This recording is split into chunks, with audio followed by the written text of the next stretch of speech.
cette E3, le stand Sega, moins fourni que les années précédentes, faisait la part belle au FPS de Gearbox, Aliens Colonial Marines, prévu pour février 2013, dont nous reparlerons dans le prochain classé 18+. Mais nous pouvions également apercevoir dans un coin du stand l'excellent jeu de plateforme action Allier, développé par le studio français Arkido. Plusieurs membres de l'équipe ont d'ailleurs fait le déplacement pour présenter la version jouable de leur jeu, que l'on attend toujours pour cet été, en téléchargement sur PC, Xbox 360 et PS3. Déjà on est à l'E3, c'est quand même un petit peu chic. Salut, on se voit à LA, enchanté, on se voyait à Paris avant, là on est à LA. C'est bon, voilà, c'est ça, la vie est belle quand même. Et on est en plus à LA dans un joli stand de chez Sega, qui nous ont en plus gentiment fait carrément une pièce aux couleurs de Allier. Donc voilà, il y a Allier, il est sur les deux consoles du marché actuel, il est sur Xbox et sur PlayStation 3. On a appris qu'on est sur les stands de Xbox et de PlayStation 3 parce qu'ils ont bien aimé les équipes de Microsoft et de Sony, donc ils nous ont donné une petite place. On était même dans la vidéo d'intro de la conférence de Sony. On a halluciné, on est sur OnLive, on n'était même pas au courant, en fait, c'est un peu la fête quoi. En fait on est arrivé par là du stand, on a vu déjà, bon il y a le truc Alien qui est génial, et on est arrivé là, on a vu la salle, on était un peu sur le cul parce que c'est vrai que c'est génial, en fait la salle est assez fermée. De base t'as la tendance à beaucoup perdre de concentration quand t'es sur les stands parce que tu peux regarder un peu partout. Et là le fait d'avoir un petit espace clos, ça permet que les gens arrivent à se concentrer sur le jeu et ouais, on a kiffé, c'était vraiment cool quoi. Alors le 3 juste c'est complètement fou, dans le sens où évidemment c'est une énorme machine, je vais pas t'apprendre qu'on a fait 600 000. Et nous on a un jeu qui est un jeu XBLA, qui est un petit jeu en 2D, même si c'est un gros jeu pour nous ça reste petit. Du coup c'est très marrant d'être à côté de Alien, Colonial Marines, Explosion, désert, Irak, et de présenter notre jeu.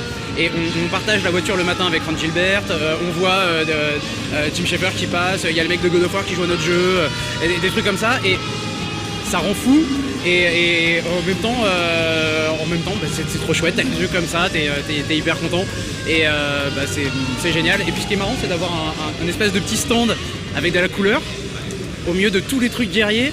La position dans le 3 nous sert pas mal, et parce que du coup on ressort, donc c'est cool. Le 3 fut également l'occasion pour les membres d'Arkido présents de faire tester leur jeu en live pour finalement observer les réactions des joueurs. On regarde les gens jouer, surtout que c'est pas marqué sur nos têtes que salut je suis l'auteur du jeu, salut je suis le patron de la boîte, machin, des trucs comme ça. Du coup on est plus ou moins incognito avec notre joli badge où on croit qu'on fait partie de Sega. Du coup tu peux être planqué sur le côté et regarder les gens jouer. Et ça s'était passé déjà avec d'autres événements avant, on avait fait un gros à Londres. Et tu regardes les gens jouer et t'attends qu'ils rigolent, enfin moi j'attends qu'ils rigolent. Et tu regardes leurs yeux, ils sont concentrés, genre ouais, il y a des ennemis et tout. Et là d'un seul coup, il y a un truc super potage qui se passe. Et tu vois les gens exploser de rire et t'es dans ta tête, tu coches des cases, tu fais ok, lui il a rigolé, ah c'est bien, lui il a rigolé, ah c'est bien. Et c'est vachement dur à prévoir parce que nous les blagues on les a vues peut-être 2000 fois et on sait plus si elles sont juste beaufs, si elles sont juste ou si elles sont cool. Et là a priori ils sont cool parce qu'on voit les gens rigoler, alors ça fait chaud au cœur. Et ils restent quoi, et ils s'amusent et ils nous regardent genre c'est cool, c'est bien. Donc on a vraiment un retour assez immédiat de je pense qu'on a le droit d'avoir des jeux comme ça, un peu comme ça maintenant. Voilà.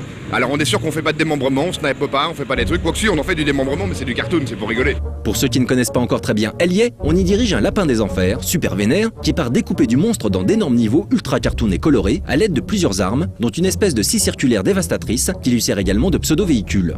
L'équipe ayant déjà terminé leur jeu pour commencer à bosser sur de futurs projets, la version présentée était déjà bien peaufinée, d'où les réactions enthousiastes des joueurs.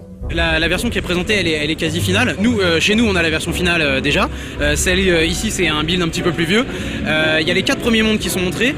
À notre grand étonnement, des gens font les 4 mondes, ce qui représente j'y passe peut-être 1 heure, certains, la plupart 13-20 minutes, le temps de voir grosso modo ce que c'est le jeu.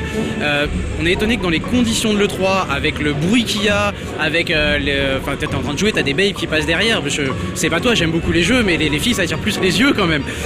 Les gens arrivent à rester concentrés, ça c'est génial.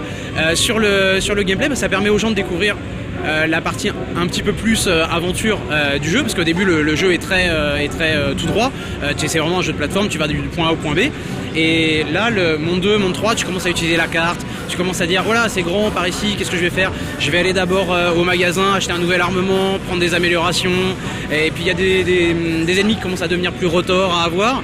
La richesse graphique du jeu et le fait que la plupart des monstres sont à la fois uniques et complètement délirants est évidemment pour beaucoup dans le succès de Hellier sur cette 3. On est dans un endroit où l'argent parle beaucoup, ici, et plus t'en as, plus ça va. Et donc le fait d'avoir un petit studio français qui a aussi peu de gens, a fait un truc où ça se voit qu'il y a de la profondeur, enfin il y a de l'asset comme ils disent ici, il y a vraiment de la création de contenu, il y en a beaucoup.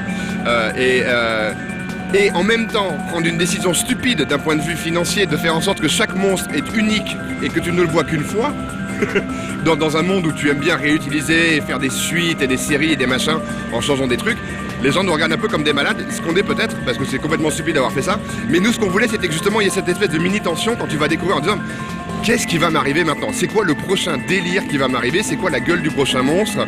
Comment est-ce que je vais devoir le tuer? Avoir cette espèce de tension intérieure d'avoir toujours du nouveau.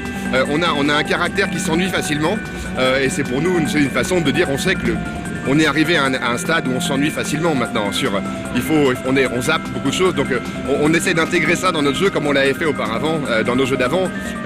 On est un peu pour la génération Zapette, hein.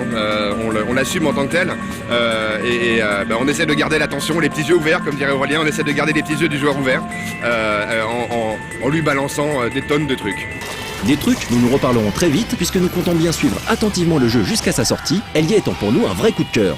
Un titre que l'on adopte au premier coup d'œil grâce à la qualité de sa direction artistique avant de craquer totalement pour lui une fois le pas en main.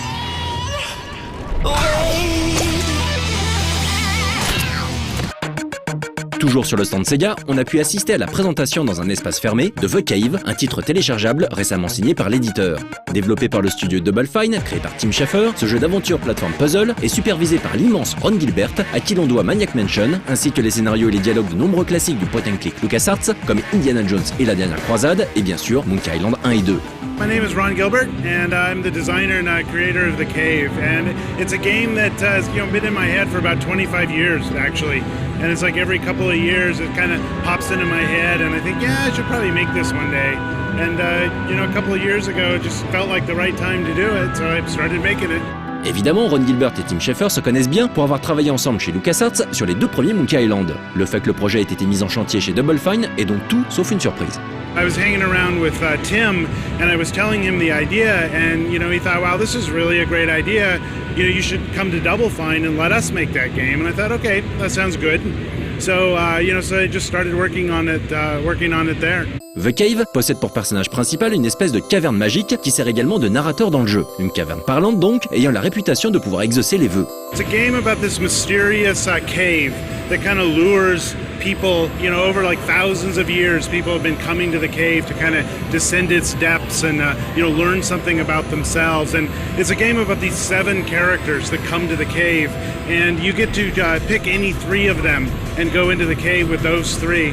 And, the cave is, everyone has a story about why they're going into the cave, and there are areas of the cave that are really themed to their stories about why they're there. 7 personnages donc, dont 3 nous ont été présentés, un paysan, un scientifique et un chevalier. Jouable en solo, mais également en coop local jusqu'à 3, The Cave met l'accent sur la collaboration entre ces 3 personnages, délicieusement animés.